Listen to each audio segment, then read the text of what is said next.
Você sabe que essa história toda é recheada de uma linda tipologia. Em Mordecai, tio de Esther, que é uma figura do Espírito Santo, ele vai falar a ela. Ele vai falar a Esther, que é uma figura da igreja. Ele vai dizer para ela assim: se de todo te calares, olha o que ele diz, capítulo 4, versículo 14. Se de todo te calares, se você se omitir, se você se acovardar, se você se esconder, se você se intimidar, se de todo te calares, Deus levantará socorro para o seu povo. Como se ele estivesse dizendo: esse povo é indestrutível. Não há governo, não há principado, não há potestade que possa destruir esse povo. Mas se te calares, Deus levantará socorro para o seu povo. Tu e a casa de teu pai perecerás. Aí ele encerra dizendo: quem sabe, se para tal tempo como estes fostes elevada a rainha. Ele estava dizendo: sabe por que Deus te colocou nesse trono da Pérsia? Não é porque você era mais bonita. Deus te colocou foi para essa hora. Oh, irmãos, isso tem que falar alto ao nosso coração. Nós poderíamos ter nascido numa outra época.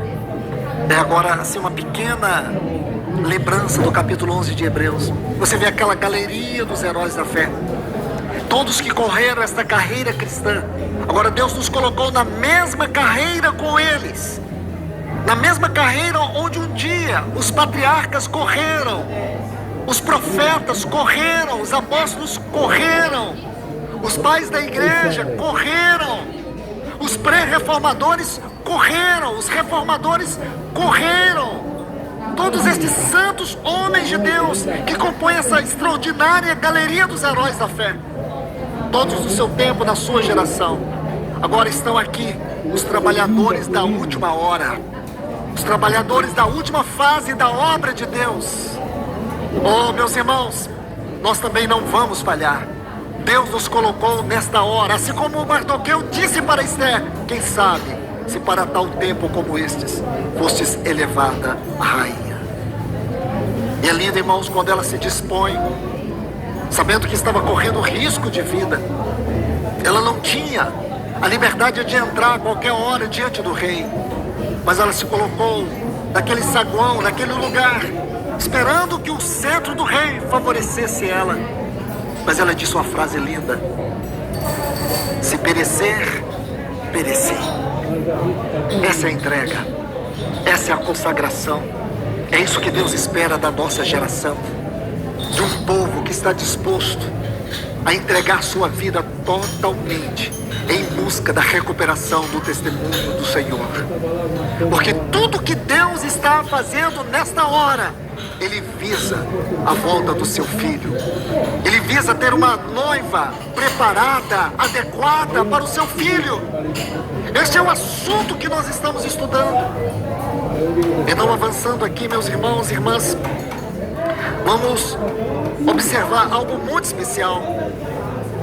A casa é edificada, agora a casa é restaurada. Aí vem Esdras. O livro de Esdras compreende um período de aproximadamente 80 anos. Então, os últimos capítulos do livro de Esdras vai tratar exatamente do ministério específico de Esdras no meio desse povo, que era adornar a casa, que era adornar o serviço, o culto. Então, quando nós temos esse intervalo aí entre os capítulos 6 e 7, algumas coisas aconteceram entre o povo. Eu gostaria de mostrar isso para vocês. Aqui, algumas coisas que não deveriam acontecer, mas infelizmente aconteceram. Os homens começaram a casar com mulheres ímpias de outros dos povos. Houve uma mistura no meio do povo.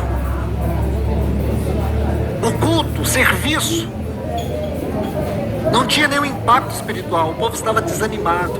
A reverência, o serviço adequado. Os sacerdotes que serviam de tempo integral agora estavam trabalhando para sustento das suas famílias, porque não havia sustento para eles. Então, quando Esdras chega em Jerusalém, esse é o cenário que ele encontra. Agora há uma necessidade de uma restauração espiritual, a restauração no sentido estrutural da casa. Isso já havia terminado. Agora era o adorno, era o culto, era o serviço. Esse não é um assunto qualquer, meus irmãos, porque esse tem sido motivo de grandes brechas no testemunho do povo de Deus dessa geração. O que é o serviço espiritual hoje, irmãos? Qual é o papel daqueles que deveriam estar ministrando os encargos de Deus sobre o seu povo, aqueles que deveriam ser atalaias? O ministério profético, o ministério de mestre, virou uma instituição, virou uma profissão. Esses ministérios são funções, não são homens qualificados, homens humanamente preparados, não, são homens dádivas. Esses ministérios têm tudo a ver com Cristo, porque é Ele que concede, é dele. É uma extensão do seu ministério. Mas virou o que, irmãos, nos nossos dias? Profissão. Alguns são chamados até de reverendos. Se você estudar a etimologia dessa palavra, não precisa ir muito longe não. Aí eu te aconselho, vá até no Google. Você vai ficar assustado. Nós precisamos ser cuidadosos com isso, irmãos. Deus está restaurando fundamentos. Deus não está restaurando aparência. E agora, Esdras vai entrar no aspecto mais profundo da restauração, da conduta do povo. Agora vai ter que haver uma limpeza, um arrependimento. Não só um arrependimento de coisas que fazemos, mas de quem somos. É um arrependimento profundo. Esse é o ministério de Esdras. É abrir a palavra, é levar o povo de volta ao arrependimento, é limpar as suas casas, limpar as suas vidas. E como, irmãos, hoje, nos nossos dias, tem tanta imundícia dentro das nossas casas. Como é comum, irmãos, me perdoem tocar nesse assunto, porque eu posso ofender aqui a consciência de alguém e não quero ofender. Mas você já percebeu como tem sido a cristandade dos nossos dias? Hoje, irmãos, time de futebol para muitos irmãos aí tem mais valor do que Cristo.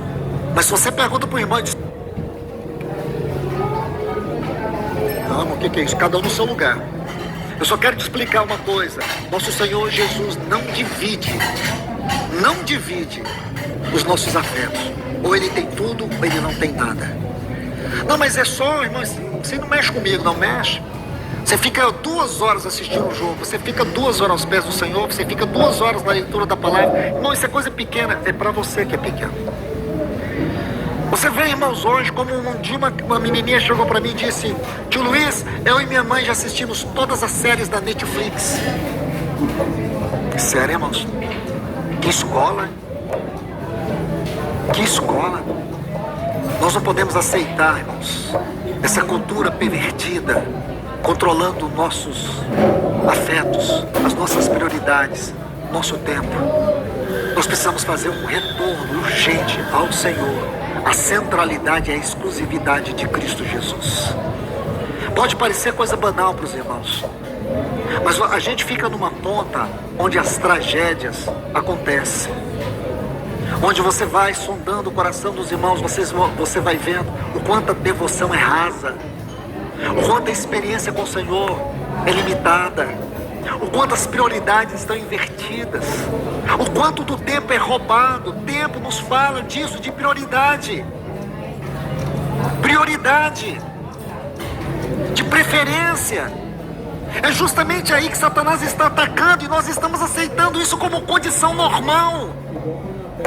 De vez em quando a sociedade, o mundo fica dividido. Há poucos dias, eu falo poucos dias, acho que foi o ano passado, não sei. Sei que o mundo estava todo dividido. Quem assistiu Top Gun e quem não assistiu. E se você não tinha assistido, as pessoas não assistiu, é Top Gun mesmo, né? Agora é Barbie, não, é uma coisa rosa aí. É Barbie.